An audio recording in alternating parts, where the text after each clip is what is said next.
अपनी 10th का rapid fire round है।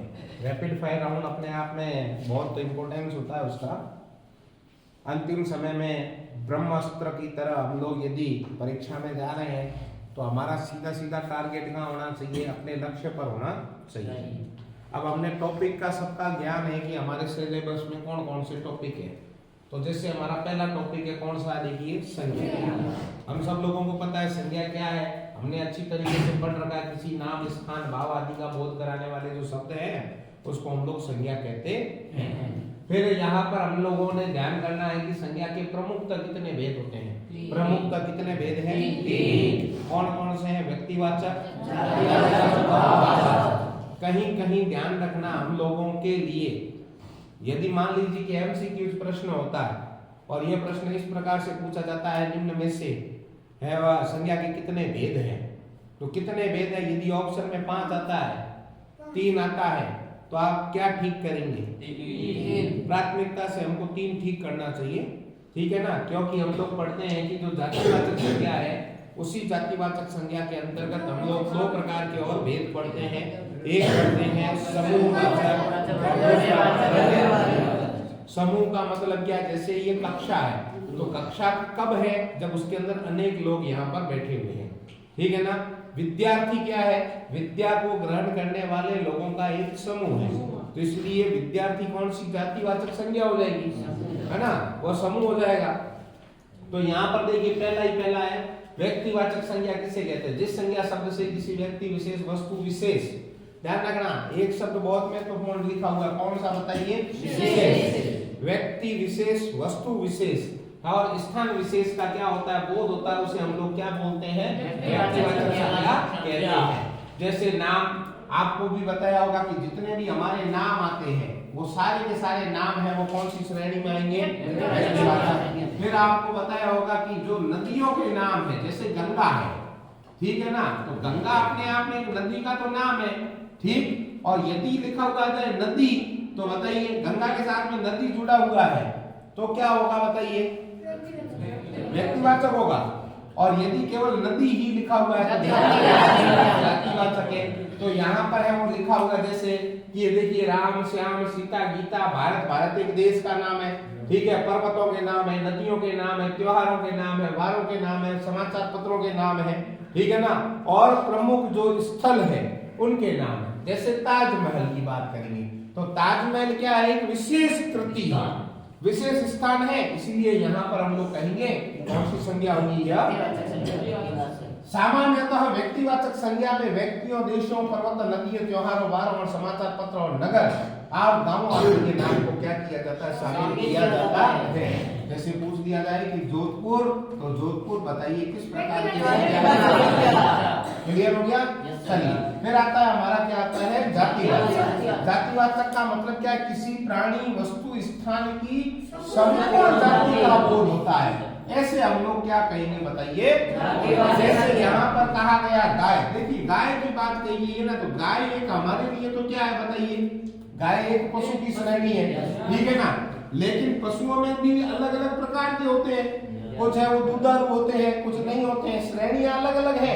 लेकिन गाय आती है हमको ध्यान में आएगा कि यह अपने आप एक किसी, अच्छा गाय यदि मैं करूं तो अलग अलग गायों में भी अलग अलग प्रकार की क्या होती है? नस्ल होती है ना। चलिए फिर कहा आदमी। पुस्तक, पुस्तक ये बताया है कौन सी पुस्तक है ये थोड़ी बताया है। हिंदी पुस्तक का होता तो वो व्यक्तिवाचक हो जाती, ठीक है ना।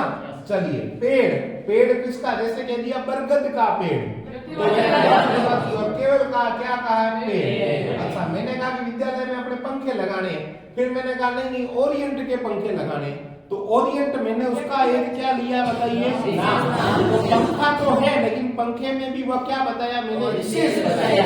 तो ऐसी स्थिति में तो वह क्या हो जाएगा बताइए? व्यक्तिवाचक हो जाएगा, ठीक। पहाड़ की बात हो गई, नदी केवल बताया, और यदि केवल ऐसा लिखा हुआ है गंगा, हमें पता है गंगा नदी है, ठीक, लेकिन लिखा है नदी। फिर आया समुद्र, नगर, गांव, शहर, कबूतर आदि शब्दों को शामिल किया गया। अब इंपोर्टेंट आती है हमारी कौन सी? जिस संज्ञा शब्दों से प्राणियों या वस्तुओं या गुण, दशा, कार्य, मनोभाव आदि का बोध किया जाता है उसे हम लोग क्या बोलते हैं? भाववाचक कहते हैं। मनुष्य के मन में उत्पन्न होने वाले भाव के नाम से ही हम लोग क्या करते हैं, इसे भाववाचक संज्ञा कहते हैं। क्या है भाई, कल ही मेरे से एक प्रश्न पूछा गया था, है ना, कि साहस क्या है और पराक्रम क्या है। तो साहस और पराक्रम आपने नेशनल मंडेला का से संबंध में ऐसा कोई प्रश्न पढ़ा होगा इंग्लिश में। नेशनल मंडेला के अनुसार साहस क्या है और पराक्रम क्या है। तो साहस और पराक्रम जिस तरीके से शब्द है, तो ये क्या है, अनुप साहस से क्या बनता है, हमारा एक शब्द बनता है साहसी। तो वो विशेषण शब्द था साहस, और उसी से ही हमारी कौन सी संज्ञा बनी है, विशेषण से भाववाचक संज्ञा बनी है। क्रोध, दया, उत्साह, चिंता, बचपन, बचपन शब्द किससे बना हुआ है, बच्चा से, ठीक है ना। और बूढ़ा शब्द होता है, बूढ़ा, बड़ा होता है और बूढ़ा होता है, उससे क्या बनता है, बूढ़ा, ठीक है। अब यहाँ पर एक इंपॉर्टेंट बात बताई गई, क्या बताई गई है, किसी जातिवाचक संज्ञा सर्वनाम, विशेषण, क्रिया, अवयव शब्द के साथ में क्या जुड़ता है बताइए, जुड़ करके हम लोग क्या करते हैं बताइए, इसके साथ में जुड़ेगा। जब हमें पता होगा कि शब्द कैसा होना चाहिए बताइए, जातिवाचक, और जातिवाचक के साथ में क्या जुड़ेगा बताइए, प्रत्यय जुड़ेगा, ठीक है ना। जातिवाचक संज्ञा, सर्वनाम, विशेषण, देखो संज्ञा केवल कौन सी जातिवाचक है, ऐसा नहीं है कि व्यक्तिवाचक ले लें और पीछे अपन क्या जोड़ दें, तो आपका उत्तर कभी सही नहीं होगा। सर्वनाम शब्दों से, अभी जैसे मैंने एक विशेषण का उदाहरण बताया, कौन सा बताया, मेरा शब्द का साहस से एक शब्द है और इसके अंदर हमारा कौन सा प्रत्यय जुड़ जाता है, एक प्रत्यय जुड़ जाता है, तो क्या बन जाता है। चलिए फिर मैंने कहा कि क्रिया, क्रिया के अंतर्गत आप बता सकते हैं कि क्रिया में ऐसा कोई शब्द लूं जिसके अंतर्गत है वह, आप कोई भी ऐसी एक क्रिया बताए जिसके अंदर हम लोग क्या जोड़े कि एक प्रत्यय जोड़े। जैसे यहाँ पर आप देखेंगे तो हाँ, यहाँ पर एक थकना एक शब्द लिया गया है, थकना एक क्या है, क्रिया है, ठीक है ना, और इसके अंदर क्या जोड़ दिया गया, आप जोड़ दिया गया, तो क्या बन गया बताइए। अच्छा ये बताओ, दूर है, पास है, ये क्या है बताइए, मेरा घर बहुत दूर है, बताइए ये दूर शब्द क्या है, ये दिशा सूचक है, ठीक है ना। लेकिन यहाँ पर यह ई के साथ में जुड़ करके क्या बन गया, अब यहाँ पर ये देखो एक शब्द आया हुआ है, निज, निज यानी क्या होता है, अपना, मेरा, स्वयं का, खुद का, ठीक है ना। और ये स्वयं, खुद, मैं, और ये शब्द कहाँ आए हुए हैं बताइए, सर्वनाम। सर्वनाम के अंदर क्या जुड़ा हुआ है, त्व जुड़ा हुआ है, क्या बन गया, ये आई हमारा क्या है, प्रत्यय है ना। ये अच्छा है, ये बुरा है, ये क्या है बताइए, ये विशेषण शब्द है। तो विशेषण शब्दों के साथ में भी क्या लगा हुआ है, प्रत्यय लगा हुआ है। और इस कारण से यहाँ पर हमने देखा कि जातिवाचक संज्ञा, सर्वनाम और विशेषण, क्रिया, अवयव शब्दों के साथ जोड़ करके हम है वह किसका निर्माण करते हैं, भाववाचक संज्ञाओं का निर्माण कर सकते हैं। फिर देखिए एक महत्वपूर्ण प्रश्न है, यदि परीक्षा में प्रश्न आता है तो क्या आ सकता है बताइए। एक तो रेगिस्तान का प्रश्न आएगा, यदि है वो ना दे, रेगिस्तान का प्रश्न ना दे तो उसको क्या बनाकर दे सकता है, वो परिभाषाओं के प्रश्न दे सकता है, ठीक है ना। जैसे देखिए प्रायः, गुण, दोष, अवस्था, व्यापार, अमूर्त भाव, अर्था तथा क्रिया संज्ञा को हम लोग क्या कहते हैं, देखिए जिसके अंदर किसी की अवस्था के बारे में बताया गया। अवस्था का मतलब क्या है, मैं बूढ़ा हो गया हूं, तो बूढ़ा मेरी क्या है, अवस्था। अच्छा आप में से कितने लोग को हमें पता है कि विशेषण जो होती है, विशेषण शब्द जो होते हैं उस विशेषणों के प्रकार तो होते ही हैं, लेकिन विशेषणों की क्या होती है बताइए, अवस्था भी होती है ना। कौन कौन सी अवस्थाएं होती है बताइए, 3 अवस्थाएं। पहली अवस्था कौन सी होती है, मूला अवस्था पहली होती है, दूसरी है वो कौन सी होती है, उत्तरावस्था या मध्यमा कह सकते हैं क्या, ठीक। और तीसरी कौन सी होगी, अंग्रेजी के अंदर हमने है वो ये डिग्री पढ़ी होगी, है ना। चलिए फिर ध्यान दीजिए, यहाँ पर यही वापस रिपीट क्वेश्चन किया गया, क्या गया, संज्ञा किसे कहते हैं, संज्ञा का शाब्दिक अर्थ क्या होता है विद्यार्थियों, किसी न किसी चीज का नाम होता, ध्यान रखना। ये एक लाइन का प्रश्न बन सकता है जब यदि बनेगा कि संज्ञा का शाब्दिक अर्थ खाली स्थान होता है, क्या होता है, नाम, क्या होता है, नाम। फिर कहा इसकी परिभाषा बताइए, किसी वस्तु की स्थान, गुण, भाव, दशा। अब अपने आप उसको लिख सकते हैं। मुख्यतः कितने भेद पूछे गए हैं, 3। अब कौन कौन से होते हैं, आप जब भी लिखें अपनी कॉपी में, यदि ऐसा प्रश्न आता है तो निम्नलिखित 3 भेद होते हैं, 1, 2, 3, ऐसा हमको क्रम बना करके लिखना चाहिए। एक लाइन के अंदर है वो सारा कुचरा नहीं डालना चाहिए। फिर क्या रहा, परिभाषा किसकी है, व्यक्तिवाचक की। व्यक्तिवाचक को हमने पढ़ लिया। उसके अंदर एक चीज याद रखना, वस्तु तो है, व्यक्ति तो है, स्थान तो है, लेकिन ठीक है ना। जातिवाचक संज्ञा किसी है वो समूह का या संपूर्ण जाति का क्या करवाता है, बोध करवाता है। भाववाचक का उदाहरण है वो ध्यान कर लेना। भाववाचक जिस संज्ञा शब्द से प्राणियों और वस्तुओं की गुण, दशा, कार्य या मनोभाव आदि शब्दों का क्या होता है, बोध होता है, उससे हम क्या कहते हैं, भाववाचक संज्ञा कहते हैं। जैसे यहाँ पर देखिए एक उदाहरण दिया गया है कि निम्न शब्दों से व्यक्तिवाचक, जातिवाचक और भाववाचक क्या करनी है, शब्दों को आपको छांट करके लिखना है। तो आपको यहाँ पर एक ऐसा भी प्रश्न आ सकता है, इसके अंदर आपको 3 कैटेगरी बनानी पड़ेगी, 3 ऐसे बनाने पड़ेंगे, ठीक है ना। यानी सारणी में आता है प्रश्न, छांट करके क्या कीजिए, अलग कीजिए, ऐसा प्रश्न आ सकता है। तो बताइए ये क्या लिखा हुआ है, आदमी। आदमी क्या है बताइए, कौन सी में आएगा, आदमी है वो जातिवाचक में आएगा, ठीक है। लड़की भी किस में आएगा, राम किस में आएगा, बच्चा है, बच्चा है अभी तक, बच्चा किस में आएगा, जातिवाचक में आएगा, किस में आएगा, ठीक है। अब बताओ ये क्या है, पशु, क्या आएगा, जातिवाचक में। हिमालय क्या है, हिमालय पर्वत है, पर्वत का नाम है, इसीलिए वो पर्वत का नाम है, इसका मतलब वो किस में आ जाएगा बताइए, व्यक्तिवाचक में आएगा। फिर कहा कि अभी ये बहुत ज्यादा बचपन है, बचपना कर रहा है, हंसी, क्योंकि क्रिया है कौन सा, हंसना, और हंसना के साथ में ई प्रत्यय जोड़ करके हंसी शब्द बना हुआ है, ठीक है। क्रोध आया मुझे, क्रोध भी भाववाचक है, ठीक है ना। क्रुद्ध शब्द होता है, क्रोध से बना है क्रोध। आगरा एक स्थान है, स्थान विशेष को संबोधित करता है, इसका मतलब विशेष स्थान है, वो क्या हो जाएगा, व्यक्तिवाचक। फिर कहा देखो गर्व, ये शब्द था हमारा गर्व करता हूं, और गर्व से ही क्या बना है, मेरा शब्द बना है गौरव। बताइए कौन सा आ जाएगा, ये भाववाचक के अंतर्गत आएगा, ठीक है ना। गर्व के अंदर है वह,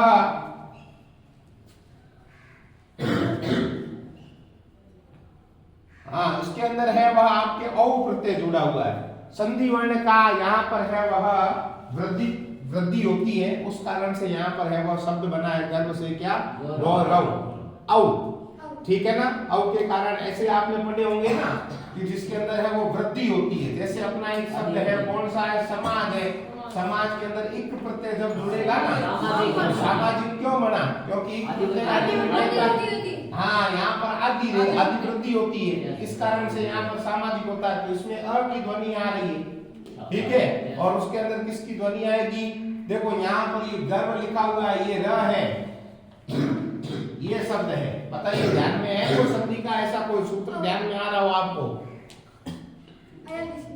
अर आता है, आता है, अर आता नहीं आता है,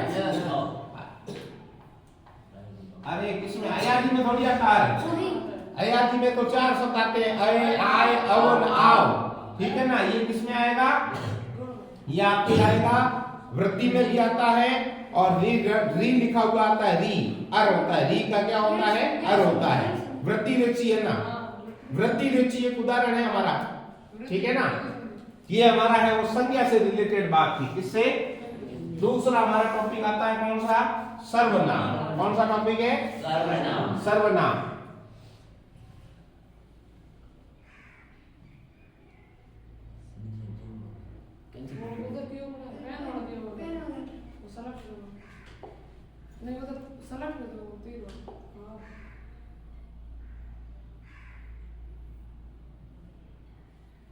चलिए, सर्वनाम की यदि मैं बात करूं तो पहली बात ध्यान कर लेना, सर्व यानी सभी, नाम यानी नाम का मतलब क्या था, संज्ञा। बात समझ पाई क्या, नाम का मतलब भी क्या था, संज्ञा, यानी संज्ञा के स्थान पर प्रयुक्त होने वाले शब्द क्या कहलाएंगे, सर्वनाम, ठीक है। सामान्य रूप से सर्वनामों की बात कही जाती है, तो सर्वनाम कितने होते हैं, हम लोग काउंटिंग रूप से कर सकते हैं, 11 होते हैं। कौन कौन से होते हैं, एक मैं होता है, दूसरा तुम होता है, तीसरा आप होता है, यह होता है, वह होता है, जो होता है, सो होता है, कोई होता है, कौन होता है, कुछ होता है और कोई, कौन, कुछ, क्या, ये इतने प्रकार के सर्वनाम होते हैं। सामान्य रूप से प्रश्न पूछा जाता है कि भेद कितने हैं, तो भेद कितने हैं बताइए, 6। अब उसमें पहला प्रकार हमारा कौन सा आता है, पुरुषवाचक। हिंदी और संस्कृत में सामान्य थोड़ा सा परिवर्तन है। क्या परिवर्तन है कि हम जब संस्कृत के अंदर है वो क्या बनाते हैं, पुरुषवाचक लिखते हैं, तो इस प्रकार से 3 लिखते हैं। कौन कौन से लिखते हैं, प्रथम पुरुष, मध्यम पुरुष। लेकिन इसमें क्या करना, उत्तम पुरुष को कहाँ ले जाना है, ऊपर। और जो हमारा प्रथम पुरुष होता है संस्कृत का, यहाँ पर उसका नाम क्या हो जाता है, पुरुष, और बीच वाला क्या रहता है हमारा, ठीक है। फिर इसके अंतर्गत एक वचन और क्या होता है, द्विवचन। इसके अंदर है वह, ये हमारा क्या होगा, श्रोता, सॉरी ये होता है हमारा वक्ता, वक्ता के बाद में दूसरा होता है श्रोता, और ये होता है अन्य, ठीक है। जैसे यहाँ पर लिखा हुआ है, जिन सर्वनामों का प्रयोग वक्ता या लेखक के द्वारा अपने नाम या श्रोता के नाम या श्रोता के अलावा किसी अन्य नाम के लिए किया जाता है, वहां पर क्या कहते हैं, पुरुषवाचक। कितने प्रकार के होते हैं, 3 प्रकार। कौन से, अभी मैंने कहा सबसे ऊपर कौन आता है, उत्तम पुरुष। उत्तम पुरुष में मैं आता हूं और बहुवचन में करूंगा तो क्या बनेगा, हम, ठीक है। और मैं के साथ से बने हुए देखो, ये मेरा, मैंने, हाँ, मैं, ये जितने भी शब्द है। अब ये मेरा कैसे बना हुआ है, तो आपको पता है मैं तो एक शब्द था, ठीक है, और पीछे क्या लिखा हुआ है, रा, रा, री, रे, ये मेरा है, वो क्या है बताइए, संबंध बोधक। याद आया क्या, यदि हम लोग पढ़ते हैं, कारक पढ़ते हैं ना, तो मैं से ही शब्द क्या बना है, मेरा बना है, ठीक है ना। चलिए, फिर मध्यम का मतलब क्या होता है, जब वक्ता या लेखक के द्वारा किसके नाम, श्रोता के नाम के स्थान पे, ठीक है ना, श्रोता के नाम के स्थान पे किया जाता है। जैसे सुनने वाला कोई ना कोई हो सकता है। जैसे यहाँ पर एक आपको कंफ्यूज करने के लिए प्रश्न पूछा जा सकता है, और वो पूछा जाता है किससे रिलेटेड, आप शब्द है ना। आपका मतलब क्या होता है, स्वयं होता है। तो यह हम कहाँ पढ़ेंगे, देखो निजवाचक में भी ये कहाँ बढ़ा रहा है, ठीक है ना। ये निजवाचक में देखोगे तो भी आप दिखाई दे रहा है ना। लेकिन आप शब्द का प्रयोग है वह पुरुषवाचक सर्वनाम में भी किया जाता है, लेकिन किसके लिए किया जाएगा बताइए, आदर्शसूचक शब्द के लिए। किसके लिए किया जाता है, आप यहाँ बैठिए, आप यहाँ बैठिए। तो आप जो शब्द आया हुआ है वो पहला लिखा हुआ है, इसलिए वहां पर आपको एक चीज ये ध्यान रखनी है कि वह हमेशा कौन सा होगा, पुरुषवाचक होगा। यदि यही सेंटेंस लिखा हुआ आ जाए, है ना, कि मैं अपना कार्य अपने आप कर दूंगा, तो आप कहाँ ठोका हुआ है, बीच में, तो वो कौन सा प्रकार होगा, ठीक है ना, स्वयं के लिए कर रहा है। देखिए अगला हमारा आता है मध्यम पुरुष के बाद में अन्य पुरुष। वक्ता या लेखक के द्वारा श्रोता के अलावा जो वहां उपस्थित नहीं है, ठीक है ना, किसी अन्य के नाम के स्थान पर प्रयोग किया जाता है, वह क्या है बताइए, वह है हमारा अन्य पुरुषवाचक सर्वनाम। कौन कौन से होते हैं, यह, वह, ये, वे, उन्होंने, उन्हें आदि। निश्चय का मतलब क्या होता है, फिक्स। ध्यान रखना, निश्चय का मतलब क्या है, फिक्स है। लेकिन ध्यान रखना है, यहाँ पर हम लोग क्या करते हैं, कंफ्यूजन हो सकते हैं जब हम है वह कौन सा विशेषण पढ़ेंगे, बताओ, सार्वनामिक विशेषण पढ़ेंगे। ध्यान में है ना, एक हमारा प्रकार है सार्वनामिक विशेषण। तो हाँ, जिसे है वह हम लोग क्या करेंगे, संकेतवाचक भी कह देंगे, ठीक है। चलिए यहाँ पर देखिए अगला हमारा क्या, निश्चय का मतलब क्या, किसी फिक्स वस्तु की और हमें क्या करना है, संकेत करते हुए, ठीक है ना। जैसे यह कलम मेरी है, ठीक है ना, तो यह कलम की ओर मैंने क्या किया, इशारा किया है, संकेत किया है। अनिश्चय का मतलब क्या है, पता नहीं है कौन है क्या है। जैसे यहाँ पर शब्द देखिए, मैंने कहा आवाज नहीं करनी, कोई आ रहा है, अब कौन आ रहा है ये तय नहीं है, कोई आ रहा है, ठीक है ना। और एक शब्द और बताता हूं, और अनिश्चय के अंदर है क्या शब्द है, कुछ, है ना, कुछ बज रहा है। अब ये तय नहीं है कि क्या बज रहा है, ठीक है, इसका मतलब वो कौन सी श्रेणी में आ जाएगा, अनिश्चय में आ जाएगा, ठीक है। उसके बाद में निज की बात मैं कर चुका हूं। निज का मतलब क्या होता है, वक्ता अपने लिए, अपनेपन के रूप में जिसे प्रयोग करता है। जैसे उदाहरण मैंने बताया, कौन सा बताया, मैं यह कार्य अपने आप कर दूंगा, तो वहां पर कौन सी श्रेणी हो जाएगी, फिर आता है देखिएगा प्रश्नवाचक। जिन सर्वनाम शब्दों से किसी प्रश्न का हमें बोध होता हुआ दिखाई दे। अब प्रश्नवाचक शब्द यहाँ पर आप देखेंगे तो दो शब्द है, एक तो है आपका कौन और दूसरा आपका है क्या। इसके अलावा कोई शब्द नहीं, ठीक है ना। तो कौन और क्या, किससे, ठीक है ना, कहा गया, किसे कहा गया। जैसे गांधी जी के विषय में कहा जाता है ना, बापू किसे कहा गया है, महात्मा गांधी को कहा गया है, ठीक है। अगला हमारा आता है कौन सा बताइए, संबंधवाचक। दो उपवाक्यों में प्रयुक्त, ध्यान रखना। अब देखो इसने क्या लिखा है यहाँ पर, उपवाक्य। अब जब आपने यदि वाक्य पढ़े हो, पढ़ाए हैं सर ने, वाक्य आपके सिलेबस में है ना या नहीं है? तो वाक्य जब हम पढ़ते हैं तो वाक्य में ध्यान में आता है, वाक्य दो प्रकार के होते हैं, एक होते हैं अर्थ के आधार पे और दूसरी होती है रचना के आधार पे। रचना के आधार पे ये कितने प्रकार के होते हैं, तीन प्रकार के। एक होता है सरल वाक्य, दूसरा होता है संयुक्त वाक्य, तीसरा होता है मिश्रित वाक्य, है ना। अब यहाँ पर उपवाक्य का मतलब क्या, वाक्य कितने होंगे, दो होंगे, लेकिन दो वाक्यों के बीच में कोई ना कोई क्या होगा, संबंध होगा, है ना। जो जागत है सो पावत है, जो सोवत है सो खोवत है, अर्थात जो जागेगा वो प्राप्त करेगा। देख लीजिए ऐसा ही यहाँ पर है, वह लिखा हुआ है संबंध जिसका, जो, जिसे, जिसकी, जिसके, अर्थात जो शब्द है और इस जो शब्द के साथ में क्या जुड़े हुए हैं बेटा, परसग चिह्न जुड़े हुए हैं। क्या जुड़े हुए हैं, क्या होते हैं परसग चिह्न, नहीं पता। तो हमारे यहाँ परसग चिह्न का दूसरा नाम होता है कारक चिह्न, ठीक है। उन कारक चिह्न को क्या बोला जाता है, परसग चिह्न बोला जाता है, ठीक। सर्वनाम कितने हैं, इसके भेद कितने हैं, हम चर्चा कर चुके हैं। परिभाषाएं हो गई, अनिश्चय सर्वनाम क्या है, निजवाचक क्या है, सबकी परिभाषाओं से रिलेटेड ऐसा प्रश्न आ सकता है, ठीक है। चलिए आगे हमारा तीसरा टॉपिक है हमारा कौन सा, विशेषण। विशेषण क्या है देखिएगा, विशेषण का मतलब ही क्या, विशेष है ना। विशेष क्यों है, क्योंकि उसके अंदर कुछ न कुछ क्या है, गुण है ना, या उसके अंदर कुछ न कुछ दोष है, या उसके अंदर किसी न किसी प्रकार की क्या है, कमी है, या उसकी बनावट विशेष है, लोगों से थोड़ी सी हटकर है, ठीक है। चलिए ऐसे शब्द जो क्या करते हैं, किसी संज्ञा या सर्वनाम शब्द की क्या बताते हैं, जैसे कि है वह नीला है, काला है, हरा, नया, मोटा, ताजा, पुराना आदि, ठीक। विशेषण शब्दों के द्वारा जिस शब्द की विशेषता प्रकट की जाती है उसे क्या कहते हैं, विशेषण कहा जाता है। अच्छा, फिर एक शब्द और दिमाग में आता है कि प्रविशेषण किसे कहते हैं, अर्थात जब है वह विशेषण जो शब्द होते हैं उन विशेषण शब्दों की भी क्या बताई जाती है, जो विशेषण शब्दों की भी विशेषता बताए वो क्या कहलाता है, ठीक। विशेषण कितने प्रकार के होते हैं, चार। कितने भेद हैं उसके, चार, ठीक है। ये संकेतवाचक का ही दूसरा नाम कौन सा बताइए, पहला प्रकार कौन सा, गुणवाचक विशेषण, दूसरा कौन सा, संख्या।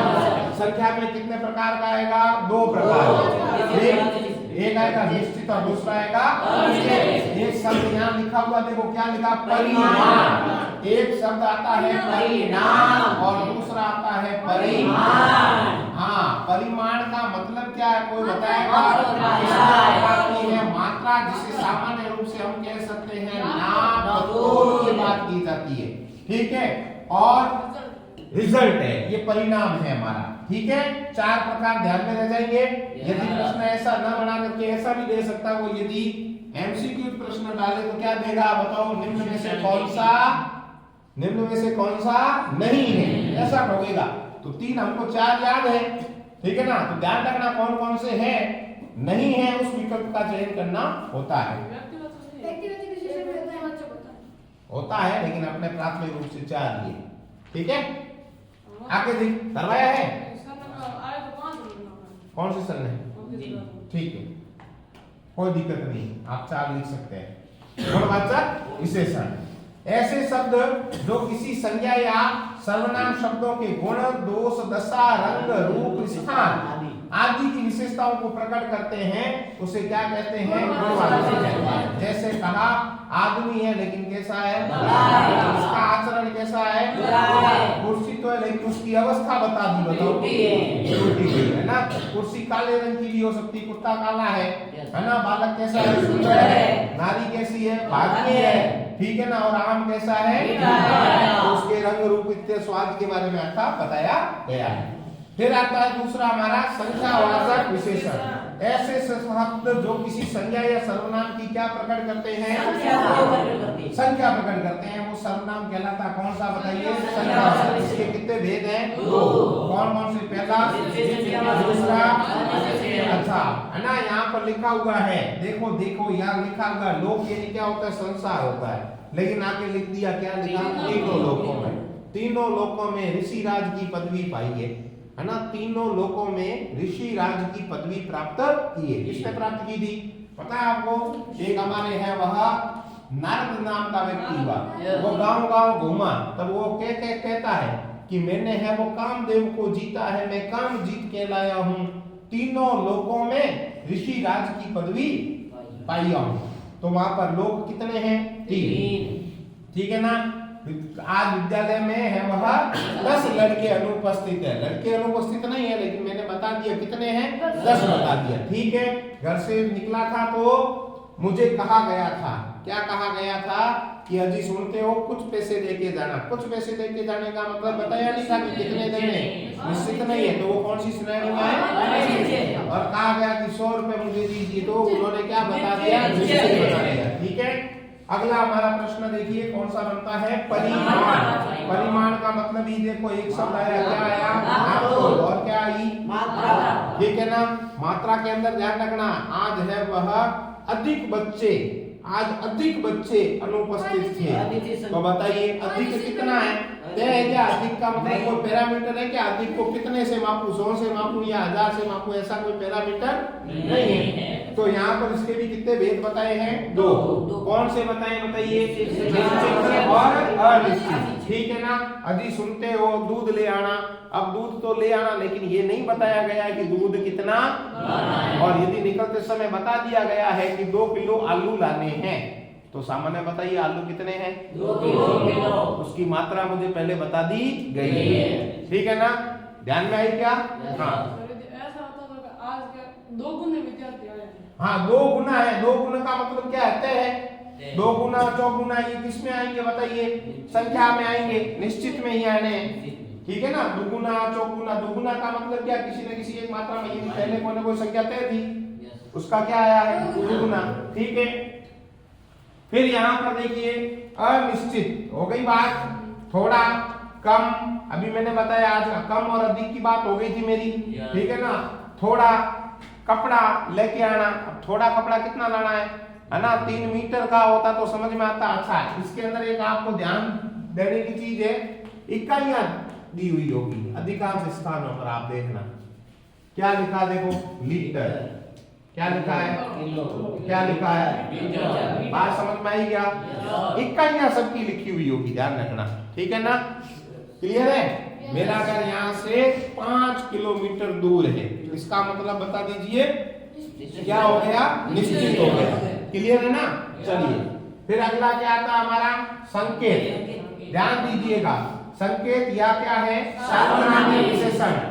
आप लोग कैसे आइडेंटिफाई करेंगे कि यह सर्वनाम शब्द है, यह सर्वनाम शब्द है या फिर यह विशेषण शब्द है? कैसे पता करोगे बताओ, कोई बता सकता है क्या? सेंटेंस है, यह मेरी गेंद है, यह गेंद मेरी है। सेंटेंस तो दोनों है, आप में से कोई बता सकता है क्या? ये दोनों उदाहरण लिखे हुए तो है, कौन सा सेंटेंस सर्वनाम का है और कौन सा सेंटेंस विशेषण का है? कौन बता सकता है? कौन सा सेंटेंस ऊपर वाला, नीचे वाला, दाएं वाला, बाएं वाला, ऐसा करके बता सकते हैं क्या? नीचे वाला विशेषण का सर्वनाम। कैसे पता करना? इसके बाद सीधा वस्तु क्रिया और उसके बाद चलिए, इसका मतलब आपको पता है कि अपन ने अभी सर्वनाम पढ़े थे, उसके अंदर आया था, यह आया था, वह भी आया था। तब देखो मैंने एक अलग से लिखा था यहाँ सार्वनामिक विशेषण।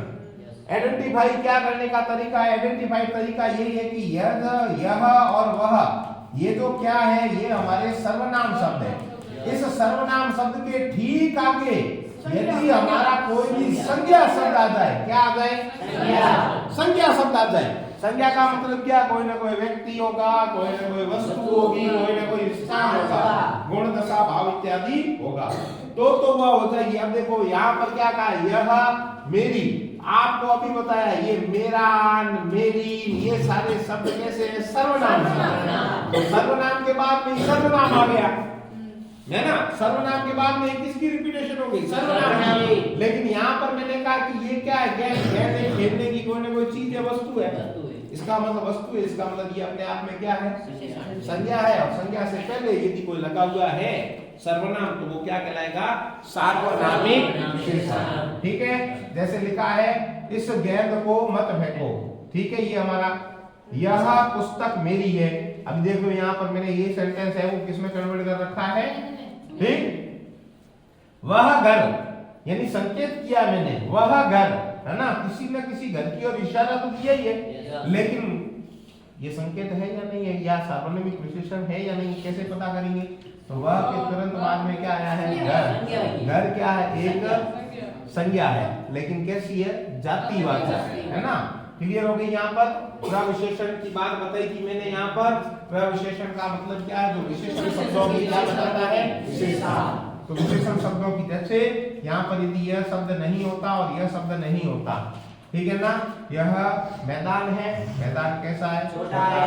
लेकिन यहाँ पर लिख दिया मैंने छोटे के आगे भी क्या लिख दिया? बहुत। इसका मतलब बताइए?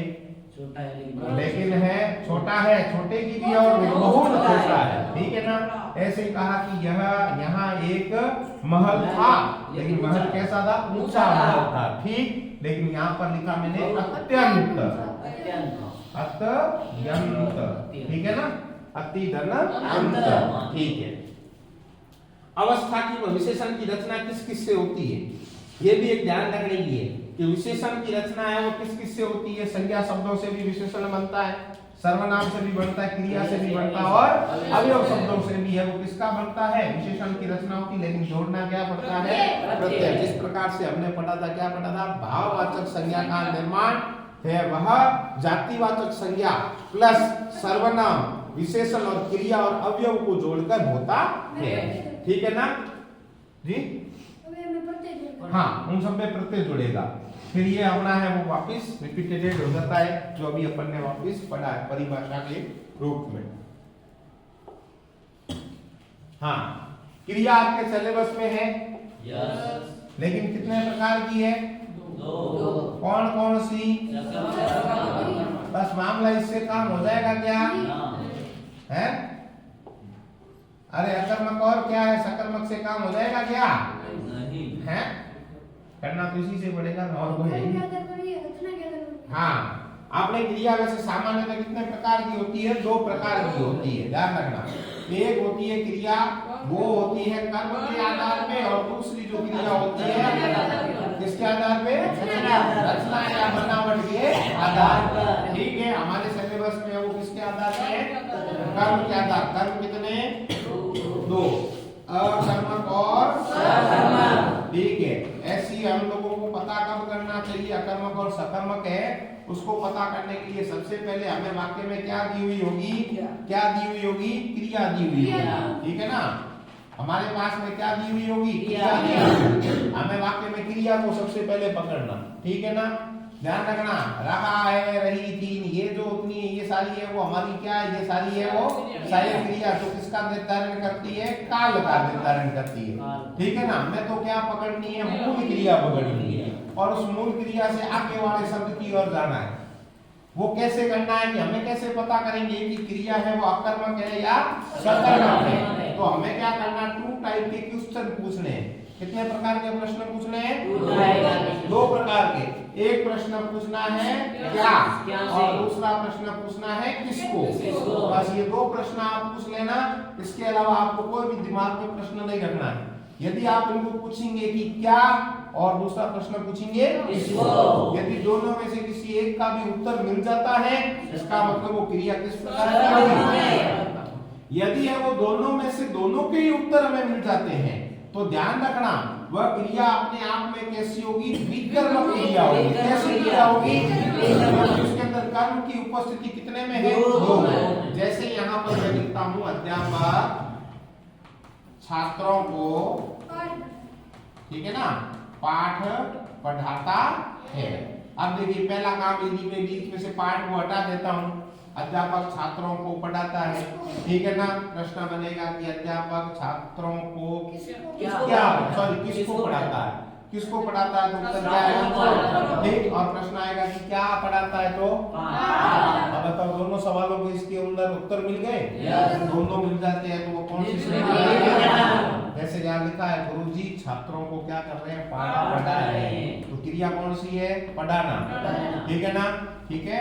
चलिएगा क्रिया के भेद है कर्म के आधार पर सकर्मक और अकर्मक। सकर्मक का मतलब क्या होता है, जहां पर है वो क्रिया का फल, क्रिया का फल किस पर पड़ता है, कर्म पर पड़ता है। जैसे मैं यहाँ पर आपको इसको एक ऐसे तरीके से भी समझा सकता हूँ, राम सेव खाता। अरे यहाँ पर सिर्फ ये लिख तो दिया क्रिया का फल पड़ा, फल का मतलब परिणाम, कुछ में कुछ तो होगा क्रिया से। तो देखिए मैंने कहा यहाँ पर क्रिया कौन सी है, खाना, तो प्रभाव किस पे पड़ा, सेव पे पड़ा। उस समय बाद में सेव यहाँ से क्या हो जाएगी, समाप्त हो जाएगी, होगी ना। तो कहने मतलब क्रिया का क्या पड़ा है इसके ऊपर, प्रभाव, है ना। तो इसका मतलब वो क्या कहलाएगा, हमारा कर्म। लेकिन ये थोड़ा सा डिफिकल्ट रहता है, तो इसको हम लोग कैसे कह सकते हैं, डिफिकल्ट को कैसे सरल कर सकते हैं, बताइए। यहाँ पर ये कौन सी चीज ध्यान करेंगे, क्या और किसको बड़ा मामला अपनाना, तो आपको क्लियर हो जाएगा, ठीक है ना। फिर क्या कहा, देखिए पूनम चित्र बना रही है, अब उसको प्रश्न पूछेंगे, बनाना, यहाँ पे क्रिया क्या है, बनाना, ठीक है ना। क्या बना रही है, क्या बना रही है। फिर राहुल पढ़ रहा है लेकिन क्या पढ़ रहा है, विवेक बजा रहा है लेकिन क्या बजा रहा है, क्या के प्रश्न पूछने से इनके उत्तर हमें प्राप्त हो रहे हैं। कितने प्रकार की होती है, दो प्रकार की। एक में एक कर्मक यानी एक उत्तर मिलता है, द्विकर्मक का मतलब है दो, ठीक है ना। पाठ देख रहा है, क्या देख रहा है, टीवी देख रहा है। अब यदि दिखा दिया जाए कि टीवी पर सीरियल देख रहा है, देखिएगा टीवी पर क्या देख रहा है, सीरियल। अब आप बताओ मुझे, विकर्मक है, विकर्मक कैसे होगी, बताइए आप मुझे। प्रश्न पूछो आप, टीवी पर सीरियल देख रहा है, अभी मैंने क्या कहा था, जहां जहां हमारी क्रिया होगी, है ना, उस क्रिया के आगे वाला अक्षर ढूंढना है, बताओ। अरे टीवी पर देख रहा है, मर्जी उसकी है, थोड़ी देर में वो मोबाइल में देखे ना, अपने बाप का क्या जाए, है ना। देखना क्या है, अब अभी यहाँ पर सीरियल के स्थान में मैं कह सकता हूँ ना, फिल्म देख रहा है, फिल्म की जगह पे यहाँ पे मैं लिख सकता था ना, वो कार्टून देख रहा है ना। ये तो क्या है, पर है, या टीवी एक क्या है, बताइए, साधन है। समझ में आई क्या, देखने का साधन है, इसका कोई वैल्यू नहीं की, इसका मतलब उसमें क्रिया कौन सी है, एक कर्मक है, ठीक है। फिर आता है विकर्मक क्रिया, जिसके अंदर है वह जब किसी वाक्य में क्रिया के कितने कर्म होते हैं, दो कर्म एक साथ उपस्थित होते हैं, उसका उदाहरण अपन कर चुके हैं। फिर आती है अकर्मक क्रिया। अकर्मक का मतलब क्या होता है, जिसका कर्म पर कोई भी प्रभाव नहीं पड़ता, ठीक है ना। जैसे है वह मोहन नाचता है, अब मोहन नाचता है, नाचना क्रिया है, बताइए मोहन नाचता है। प्रश्न पूछेंगे मोहन क्या नाचता है, मोहन किसको नाचता है, तो हमारे पास इन दोनों प्रश्नों का कोई उत्तर नहीं है। इससे यह स्पष्ट होता है कि नाचना क्रिया है, वह क्रिया कैसी है, ठीक है ना। विद्यार्थी रोता है, तो रोना एक क्रिया है, ठीक है ना। आप प्रश्न पूछिए विद्यार्थी क्या रोना है, क्या रोता है, विद्यार्थी किसको रोता है, नहीं, किस लिए रोता है, ये तो हो सकता है उत्तर, है ना। लेकिन अपने प्रश्न कितने पूछने हैं, ठीक। फिर यहाँ पर है वह रचना के आधार पे भी, आपको सिलेबस में है क्या, रचना के आधार में, हाँ नहीं है, हाँ प्रश्न के आधार मैदान में खेल रहे हैं, मैदान में खेल रहे हैं, तो मैदान क्या है बताइए, मैं पेपर, अरे स्थान है, मैं पेपर क्या है, स्थान है। आपको हमेशा क्या करना है, यदि आप ऐसा प्रश्न कर रहे हैं तो आप सबसे पहले एक काम तो ये भी कर सकते हैं ना, जितने भी हमारे पर्सन चिन्ह है उनको अंडरलाइन कर लो। लेकिन हमारा तो प्रश्न है कि क्रिया का प्रभाव किस पर पड़ना चाहिए, बताइए, कर्म पर। बाकी हमें किसी से कोई सेंटेंस में लेना देना नहीं। अब जैसे मैं उदाहरण लिखता हूं, देखिए यहां पर एक उदाहरण लिखता हूं।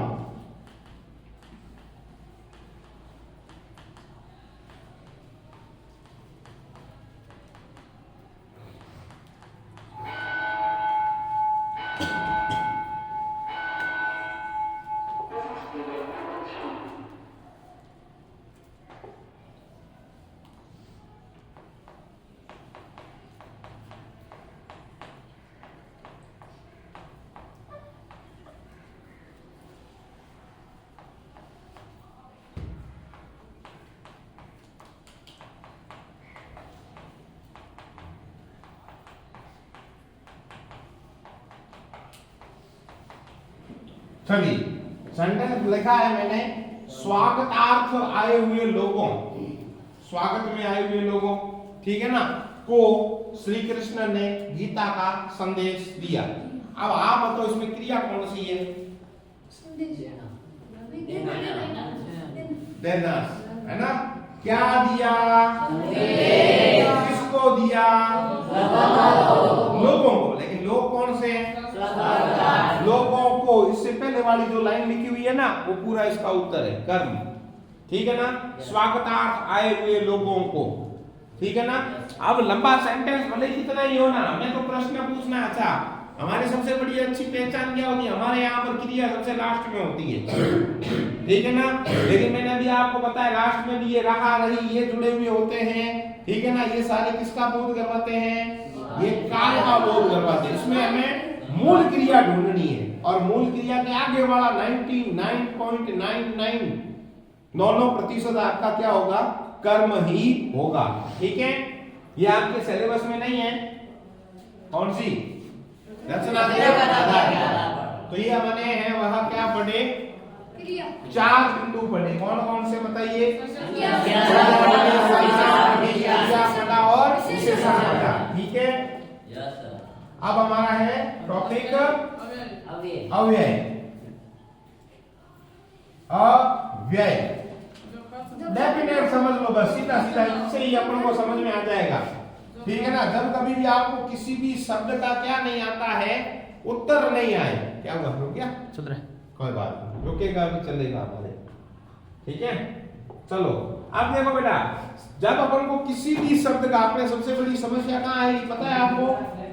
जब हमारा गद्यांश और पद्यांश के प्रश्न करेंगे ना, और अपठित के करेंगे, तब हमारी थोड़ी नानी माँ, दादी माँ सब याद आएगी। क्यों? क्योंकि उसके अंदर जो शब्दों का प्रयोग होगा वो हमारे लिए थोड़ा कठिन होगा। क्यों होगा? क्योंकि हमारी वोकैबुलरी उतनी नहीं है। तब क्या करना पड़ेगा? तब आपको जो शब्द दिए जाए उसका पोस्टमार्टम करना है। जैसे यहाँ पर अभी कर रहा हूँ, देखो शब्द क्या है? अव्यय। अब आपको पता है व्यय शब्द है, व्यय का मतलब क्या होता है? और आगे क्या लगाया हुआ है? एक क्या हो गया? बताओ, ऊपर। का मतलब क्या हो गया? बिना। बिना, तो बिना व्यय अर्थात बिना खर्च किए, अर्थात वे शब्द जिन पर है किसी प्रकार का कोई भी प्रभाव।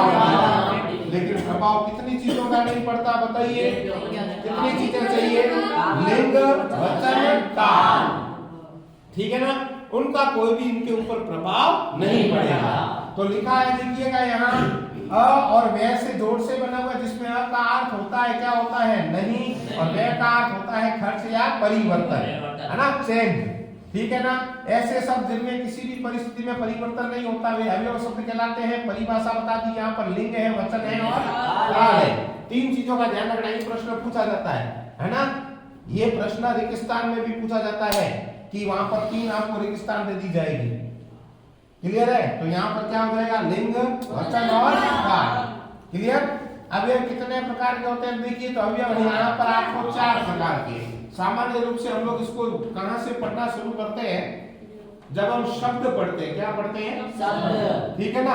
शब्द पढ़ते हैं प्रयोग के आधार पे। किसके आधार पे? प्रयोग के आधार पर। तो प्रयोग के आधार पे शब्द है वो चार प्रकार के तो यहाँ होते हैं जो हमने पढ़ लिए, संज्ञा, सर्वनाम, क्रिया और चार होते हैं वो यहाँ होते हैं जिसको यहाँ पर है वो चार शब्द थे, इनको हम अवयव का दूसरा नाम क्या है? बात समझ में? जिसके अंदर किसी प्रकार का विकार या परिवर्तन उत्पन्न नहीं होता है। ठीक है, अब पहला यहाँ पर बताया, देखो क्या बताया है? अब देखो ऐसे शब्द जिस पर है वह क्रिया से ठीक पहले, ध्यान रखना, अभी मैंने बताया था क्रिया से पहले भी एक प्रयोग हो रहा था, वो हमारा क्या था? कर्म था, ध्यान रखना। ठीक, अच्छा ध्यान रखना, क्रिया से पहले कभी कभी है वह विशेषण शब्द का भी प्रयोग होता है। जैसे राम तो है वह चलता तो है, चलना है क्रिया, लेकिन वो क्या करता है? धीरे धीरे चलता है। तो ये धीरे है वो शब्द क्या है? विशेषण है, लेकिन इसका विशेषण है क्रिया का। ठीक है, अब यहाँ पर क्रिया विशेषण अवयव का मतलब है ऐसे अवयव शब्द जो वाक्य में क्रिया से ठीक पहले प्रयुक्त होकर क्रिया शब्द की क्या बताते हैं? जैसे है वो यहाँ पर मैंने कहा कि पूनम आएगी, है ना। अब आएगी का मतलब है आएगी तो सही, ठीक है, आना है क्रिया, लेकिन मैंने यहाँ पर डाल दी कंडीशन डाली, क्या डाली? कल आएगी। अब बताओ इस कल पर कोई भी प्रभाव पड़ेगा क्या? संस्कृत होता तो पड़ता, संस्कृत में कल शब्द है। कल दो प्रकार का, एक है स्व और दूसरा क्या है? अध्यय है। ठीक है ना। चलिए ठीक, तुम यहाँ बैठ सकते हो, तुम बैठ सकते हो, लेकिन मैंने कहा बैठना एक क्रिया है, बैठने से ठीक पहले क्या आया हुआ है? यहाँ। वह चलता है लेकिन कैसा चलता है? तेज। तेज। अब देखिए यहाँ पर मैं वह तेज चलता है, इसको देखिए कैसे याद करने का तरीका क्या कहता है कि इसके अंदर परिवर्तन हुआ या नहीं हुआ, कैसे पता करना। जैसे मैंने लिखा यहाँ पर राम तेज चलता है, अब मैं लिखता हूँ सीता तेज चलती है। अब देखिए क्या इस तेज में परिवर्तन आया है? नहीं। लिंग का कोई प्रभाव नहीं पड़ा, क्योंकि यहाँ पर पुल्लिंग था तो क्रिया पुल्लिंग की होगी, यहाँ स्त्रीलिंग था तो स्त्रीलिंग की होगी क्रिया। लेकिन क्या इस तेज शब्द पर कोई प्रभाव पड़ा है क्या? नहीं। अच्छा, नहीं पड़ा। तो देखिए जैसे यहाँ पर मैंने लिखा कि मीरा सुंदर है, ठीक है ना। अब यहाँ मीरा सुंदर है लिख दिया, और दूसरा यदि मैं लिखूं कृष्ण सुंदर है, तो क्या सुंदर पर किसी प्रकार का कोई प्रभाव पड़ा गया? नहीं। इसका मतलब ये तय हो गया सुंदर एक विशेषण शब्द है। क्या सुंदर एक क्या है? विशेषण। उस विशेषण शब्द पर किसी प्रकार का कोई भी प्रभाव नहीं पड़ा। ठीक है ना। चलिए, तो यहाँ पर हो गया हमारा क्रिया विशेषण अवयव के भेद बताए गए हैं। कैसे कैसे भेद होते हैं? 1 2 3 4 दिए हुए हैं। क्रिया विशेषण देखिए समय के बारे में बताएगा। समय का मतलब क्या होता है बताइए? जैसे काल के बारे में बताएगा, ठीक है ना। तुम बाद में आना, कल आना, ठीक है ना, ये हमारा क्या हो जाएगा? काल होता है। स्थान का मतलब क्या है? स्थान का मतलब है तुम यहाँ, ठीक है ना, वहां, है ना, और क्या हो जाएगा? बाहर, अंदर, आसपास, ऊपर, नीचे, ये कोई ना कोई उधर उधर, ये सारे शब्द है वो किसका बोध करवाएंगे? ठीक है ना। तीसरा हमारा क्या आएगा? देखो यहाँ पर आया हमारा क्या? परिणाम। परिमाण नहीं है, परिमाण गया, अब क्या है? परिणाम। परिणाम का मतलब है रमेश बोलता तो, लेकिन कैसा बोलता है? ठीक है। अब ध्यान दीजिए यहाँ पर एक शब्द आया हुआ, अच्छा सा उदाहरण दिया हुआ, ये प्रश्न हमेशा कंफ्यूज करेगा, ठीक है ना। अब ये प्रश्न ऐसा यदि लिखा हुआ आ जाएगा, वह बहुत दूध पीता है, ध्यान रखना, प्रश्न क्या आ जाएगा? वह बहुत दूध पीता है, ध्यान रखना। तो दूध है, यह दूध की क्या बता रहा है? विशेषता बता रहा है। लेकिन अभी यहाँ पर क्या बताया? देखिए वह दूध बहुत पीता है, ठीक है ना। ये किसकी विशेषता बताई गई है? क्रिया की विशेषता बताई गई है। किसकी विशेषता बताई गई है? ठीक है ना। पीना क्रिया है, पीता बहुत है क्या? दूध, वो अलग बात है। कर्म आपका क्या है इसमें वाक्य में? दूध इसमें कर्म है, ध्यान रखना। जबकि कर्म के ऊपर जो क्रिया का प्रभाव पड़ता है, सॉरी काल का प्रभाव और लिंग का प्रभाव पड़ता है, ठीक है ना। बहुत शब्द पे किसी प्रकार का कोई भी प्रभाव नहीं पड़ेगा। अच्छा, अब यहाँ पर तुम्हें चाय कम पीनी चाहिए, नमक थोड़ा डाला गया, थोड़ा है, कम है, यह परिणाम कहलाता है। फिर क्या आया रीति। रीति का मतलब क्या होता है, चलने का, कार्य करने का क्या होगा, तरीका, ठीक है ना, है ना। श्याम जल्दी जल्दी, जल्दी जल्दी का मतलब तेज है, जल्दी जल्दी है, धीरे धीरे है, ऐसे शब्दों का प्रयोग करेगी। फिर आता हमारा दूसरा प्रकार, बताइए समुच्चय। समुच्चय का मतलब क्या होता है, बताइए समूह। समुच्चय का मतलब क्या है, समूह। अब इसके अंदर देखो क्या कहा है, ऐसे सवयव अवयव शब्द जो दो वाक्यों को जोड़ने के लिए कार्य करते हैं। तो दो सेंटेंस को जोड़ने के लिए आपने अंग्रेजी में पढ़ा होगा, जैसे एंड होता है, ठीक है। और क्या शब्द होते हैं, देखो एक होता है हमारा लेकिन होता है, एक हमारा परंतु होता है, एक हमारा इसलिए होता है। इसलिए के अलावा कभी कभी लिखा हुआ होता है अतः लिखा हुआ होता है, कभी लिखा हुआ होता है अथवा लिखा हुआ होता है या लिखा हुआ होता है, लिखा हुआ होता है। ये सारे शब्द लिखे हुए, देखो यहाँ पर ये कह रहा है दो शब्द या दो वाक्यों को जोड़ने के लिए जो प्रयुक्त किए जाते हैं वो क्या कहलाते हैं, बताओ, समुच्चय बोधक। यहाँ पर ये कहता है कि समुच्चय बोधक अवयव कितने प्रकार के हैं। मैं इसको पढ़ाता हूँ तो कहता हूँ ये समुच्चय बोधक अवयव कितने प्रकार के होते हैं, 4। कितने प्रकार के, लेकिन अब कंफ्यूजन इसलिए नहीं करूंगा क्योंकि आपको बताया गया है कि कितने प्रकार के हैं, 2 बताए गए, समान अधिकरण और व्याधिकरण। समान अधिकरण, ध्यान रखना, समान अधिकरण। और दूसरा क्या होता है, व्याधिकरण। क्या अर्थ होता है बताइए, समान अधिकरण का अर्थ क्या है, एक ही प्रकार की विभक्ति का क्या होता है, प्रयोग होता है, समान अधिकरण। और दूसरा क्या होता है, व्याधिकरण, यानी अलग अलग विभक्तियों का क्या होता है, प्रयोग होता है। चलिए अब देखिए इसने यहाँ कहा रखा है, जब कोई अवयव शब्द, दो शब्द या दो वाक्यों को जोड़ने के लिए अकेला ही प्रस्तुत किया जाता है, केवल कितना प्रयोग होगा, अकेला, ठीक। तो वहां पर क्या हो जाएगा, समानीकरण। अब यहाँ पर देखो शब्द लिखा है भरत आया, राम चला गया। अब भरत आया ये अलग वाक्य है, राम चला गया अलग वाक्य है। दो वाक्यों को जोड़ने के लिए हमने एवं शब्द का क्या किया है, प्रयोग किया है, ठीक है ना। राम और श्याम, देखो अब यहाँ पर इसने और शब्द जोड़ा है, लेकिन ये और किसको जोड़ा है, राम और श्याम को जोड़ा है, ध्यान रखना, ठीक है। बैठ जाओ, अथवा, ये देखो मैंने यहाँ लिखा है आपने अथवा शब्द, ठीक है। 2 और 2 क्या होते हैं, 4 होते हैं। उसने कठिन मेहनत की, है अपने में इसमें, परंतु सफल नहीं हुआ। तो ऐसी चीजें ध्यान दीजिएगा। फिर ये तो हमारा हो गया कौन सा, समानाधिकरण। समानाधिकरण के बाद में अपना आता है व्याधिकरण। व्याधिकरण का अर्थ क्या बताइए, अलग अलग, ठीक। अब यहाँ पर एक नई चीज आएगी देखने, क्या आएगी, अभी तक हम सब उपयोग में ले रहे थे क्या, समुच्चय बोधक, क्या उपयोग में ले रहे थे। अब हम यहाँ पर उपयोग में लेंगे एक शब्द संयोजक। क्या उपयोग में लेंगे, संयोजक शब्द उपयोग में लेंगे, ठीक है। संयोजक का अर्थ क्या होता है, जोड़ने वाला, जोड़ने वाला। इतनी ये जो अभी मैंने शब्द लिखे थे ना, वो भी अपने आप में क्या थे, संयोजक शब्द ही थे। लेकिन संयोजक शब्दों का एक क्या था, समूह, ठीक है। आओ देखते हैं, जब कोई अवयव शब्द प्रधान उपवाक्य को आश्रित उपवाक्य से जोड़ने के लिए क्या करता है, कार्य करता है, ऐसे शब्दों को क्या कहा जाता है, संयोजक शब्द कहते हैं। अब देखिए इसके अंदर आपको है वह, यदि आपने इंग्लिश के अंदर पढ़े हो आइदर और, नाइदर नॉर, है ना। आपने एक शब्द और पढ़ा होगा, नॉट ओनली बट आल्सो, ठीक है ना। आपने है वह पढ़ा होगा सो दैट, कनेक्टिविटी वर्ड पढ़े, सो दैट। देख लीजिए यहाँ सो दैट का प्रयोग हुआ है, देखिए क्या कहा है, तुम मेहनत करते रहो। एक अपना यहाँ पर एक बात क्या बताई गई है, तुम मेहनत करते रहो, ठीक है। अब यहाँ पर लिखा है कि तुम यदि मेहनत कर रहे हो तो सफल हो जाओगे। बताइए मुझे, यहाँ पर 2 शब्द आए हैं आपके। एक आपका प्रश्न आया यहाँ पर प्रधान वाक्य, और दूसरा उसके ऊपर क्या, आश्रित। आपका सफल होना डिपेंड है, किस पर डिपेंड, बात समझ में आई क्या। इसका मतलब ये 2 सेंटेंस अलग अलग थे।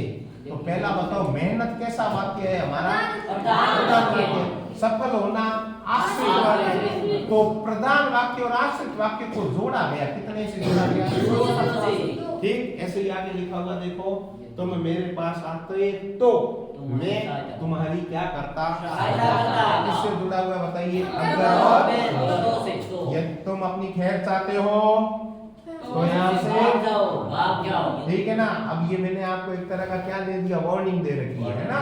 यदि और किससे जुड़ा हुआ है, तो। ठीक है ना। चलिए फिर अगला हमारा शब्द आता है, देखिए संबंध बोधक अवयव। संबंध बोधक अवयव का अर्थ क्या है बताइए, तो संज्ञा और सर्वनाम के तुरंत बाद में क्या होगा, प्रयुक्त होगा। ध्यान रखना किसके बाद में होगा, संज्ञा या सर्वनाम के तुरंत बाद में। लिखा है ना, संज्ञा और सर्वनाम के बाद में प्रयुक्त होकर उसका वाक्य के अन्य शब्दों के साथ में क्या होता है, संबंध स्थापित होता है। देखो यहाँ पर कहा, अच्छा एक इसकी सबसे बड़ी विशेषता क्या होगी, आप लोग आसानी से देख सकते हैं कि जितने भी स्पर्शक चिन्ह आएंगे, क्या आएंगे, संज्ञा कारक चिन्ह आएंगे ना, उसके तुरंत बाद वाला देखना, ठीक है। जैसे देखिएगा, फिर आप लोग सर यहाँ पर ही नहीं, आपने जैसे अभी बता तो दिया, क्या बताया कि सर कारक चिन्ह देखना, लेकिन कारक चिन्ह के अंदर यहाँ तो कुछ है ही नहीं, तो कैसे बताओगे। तो देखिए चोर चौराहे तक शब्द आया हुआ है, यानी चौराहे तक है वह एक सीमा आई है। तक का मतलब क्या है, से है। तक का मतलब भी क्या है, से, ठीक है ना। पैदल गया, यानी वहां तक वो क्या गया है, पैदल गया है।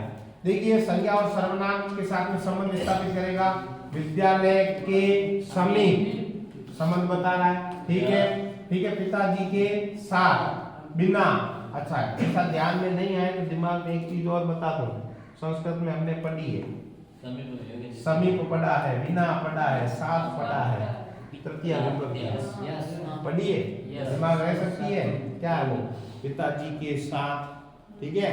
रामेण स सीता वनम गच्छति पढ़ा होगा उदाहरण आपने, ठीक। हाँ फिर आपके हैं विस्मयादि। विस्मयादि प्रकार अलग अलग होते हैं, ध्यान रखना।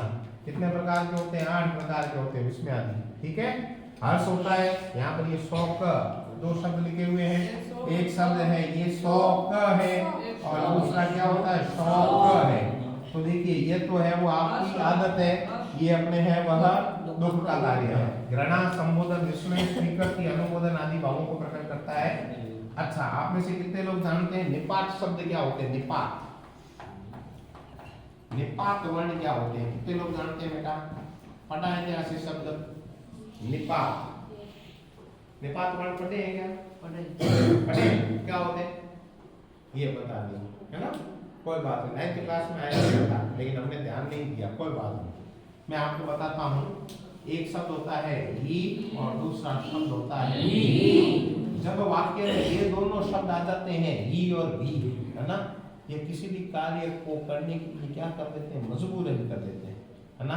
राम आएगा ही, है ना, समझ में, राम को आना ही होगा। इसका मतलब क्या, उसको हमने क्या कर दिया, मैं भी जाऊंगा, मैं भी जाऊंगा। बात समझ में आई। तो कौन से शब्द है, देखिए ही और भी, ऐसे शब्द क्या कहलाते हैं, जब इनको बोला जाता है ना, वाक्य के अंदर है वो बोला जाता है, तो इसमें हमेशा आपको क्या देना पड़ता है, करके बोलना पड़ता है, ठीक है ना। यहाँ पर भी देखिए लिखा है, निपात क्या है, एक प्रकार का अवयव है, वाक्य में किसी चरण या पद की पूर्ति हेतु प्रयोग किया जाता है। यदि प्रयुक्त होता है तो उसके अर्थ में विशेष प्रकार का क्या करता है, पद बदलता है। मुझे हिंदी पढ़नी है, मुझे हिंदी भी पढ़नी है, ठीक है ना, मुझे भी हिंदी पढ़नी है। तो निपात वर्ण यहाँ पर मैंने आपको कहा ही और भी, तो तक, मात्र, भर, केवल आदि शब्दों का प्रयोग होता है, ठीक है। अंतर क्या हुआ इसमें मुझे हिंदी भी पढ़नी है, मुझे भी हिंदी पढ़नी है, कोई दिक्कत नहीं, कोई अंतर नहीं। बात पढ़नी क्या है, कुल मिलाकर हिंदी पढ़नी है। उसका हमने क्या परिवर्तन कर दिया है, वाक्य क्रम परिवर्तन किया है। सेंटेंस की एक संरचना होती है ना, सबसे पहले हमारी है वह क्या आता है, कर्ता आता है, कर्ता के बाद में हमारा कर्म आता है, कर्म के बाद में हमारी क्रिया आती है, ठीक है ना। बीच में हमारे ये शब्दों का प्रयोग होता है, उसमें कोई विशेष प्रकार का परिवर्तन नहीं है, ठीक है। आज की कक्षा में हमने कितनी बातें पढ़ी है, ध्यान रखना। हमने पढ़ा है संज्ञा, सर्वनाम, विशेषण, ठीक है ना। कितने बिंदुओं को पढ़ा है, इस 5 बिंदुओं को आज लोग आप लोग बैठ करके अपनी अपनी सेल्फ स्टडी करो, तब भी ये ध्यान दो कि जितने हमारे पास में प्रश्न है, हमारे पास में टेस्ट वर्क है, हम अपने क्लास के अंदर जो हमें काम करवाया गया, कम से कम टारगेट लेके चलोगे ना तो होगा। केवल सिर्फ मेरे पढ़ाने से या किसी शिक्षक के पढ़ाने से नहीं, क्योंकि संसार में स्वर्ग की प्राप्ति केवल किनको होती है? जो मृत्यु को क्या करता है? प्राप्त करता है। यानी आप स्वयं यदि है वह स्वर्ग प्राप्त करना चाहते हैं तो मरना किसको पड़ेगा? स्वयं को। स्वयं को पढ़ना पड़ेगा ना, खुद को खपना पड़ेगा। अभी हमारे पीछे के जितने भी दिन है, कम से कम हम लोग 10th के विद्यार्थी हमारे आचरण को, हमारे व्यवहार को इतना सात्विक बना दें कि हमारे ऊपर किसी का कोई विशेष प्रभाव नहीं रहे। हम केवल अध्ययन की दृष्टि से अपनी छवि बना सकते हैं क्या? अध्ययन के माध्यम से अपने को श्रेष्ठ साबित करो, ठीक है ना। हो सकता है कि हमने बहुत टाइम वो उस समय एंजॉय किया होगा पढ़ाई के समय, जब हमने पढ़ाई नहीं करी थी, कोई दिक्कत नहीं है। अब आप उसको थोड़ा सा, इसको क्लोज कर दो, ठीक है ना, बंद कर दो। तो आप लोग इस चीज को थोड़ा सा क्या करना, ध्यान पूर्वक, हमारे पास में